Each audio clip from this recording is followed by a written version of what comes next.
આજ રોજ ભાવનગર જિલ્લાના રંઘોળા ગામના વતની અને હાલ સુરત નિવાસી પોપટભાઈ ઝવેરભાઈ કવા ઉંમર 85 વર્ષ તેમનું દુઃખદ અવસાન થયું છે।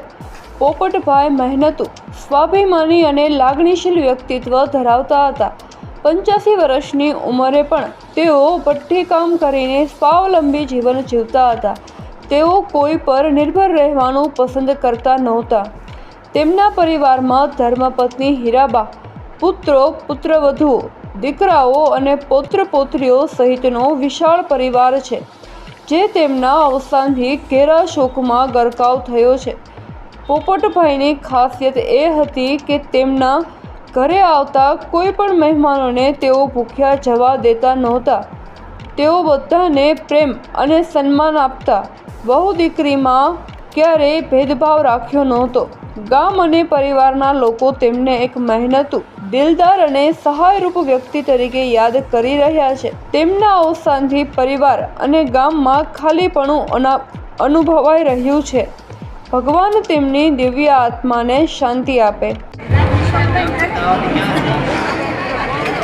મારું નામ દિવ્યા કવા છે। મારા દાદાજી બહુ લાગણીશીલ હતા। 85 વર્ષે એનું નિધન થયું છે અને એ અમને સારી રીતે રાખતા હતા, પણ દીકરીની જેમ સાચવતા હતા। મારું નામ ઋત્વી કવા છે। અમારા દાદાનું 85 વર્ષે નિધન થયેલું છે અને હું, મારા જેઠાણી છે, મમ્મી છે, બાબુ છે, બધાને અમને દીકરી જેમ જ રાખતા હતા। દાદાએ ક્યારેય એવું નથી વિચાર્યું કે આ અમારી વહુ છે। દાદા ચારેયને દીકરી જેમ જ રાખતા હતા અને અમે જ્યારે રંઘોળા જતા હતા ત્યારે પણ દાદા અમને જોઈને હરખાઈ જતા હતા। ઇવન બા પણ અમને જોઈને રાજી થઈ જતા હતા અને તરત બધી વસ્તુ પણ લઈ આવતા હતા બા અને દાદાને હાલમાં પણ સુરતમાં જો કોઈ ઓળખતું હોય, રંઘોળા કહીએ એટલે અમારા પોપટ દાદાના નામથી દાદાને હજી ઓળખે છે અને પોપટ દાદાના નામ અમને પણ ઘણા બધા સાચવે છે। મારા પિતા સત્યના માર્ગે ચાલવાવાળા હતા। જીવ્યા ત્યાં સુધી સત્યના રસ્તે હાલ્યા, કોઈથી કોઈનું ખોટું નથી કર્યું અને મોતે સારું થયું। દીકરા વહુએ રામ લક્ષ્મણની જેમ સેવા કરીને બહુ સારી રીતે સાચવા, પાછળ બહુ સારું કર્યું। અમને અમારા ભાઈ ઉપર, મા બાપ ઉપર ગર્વ છે।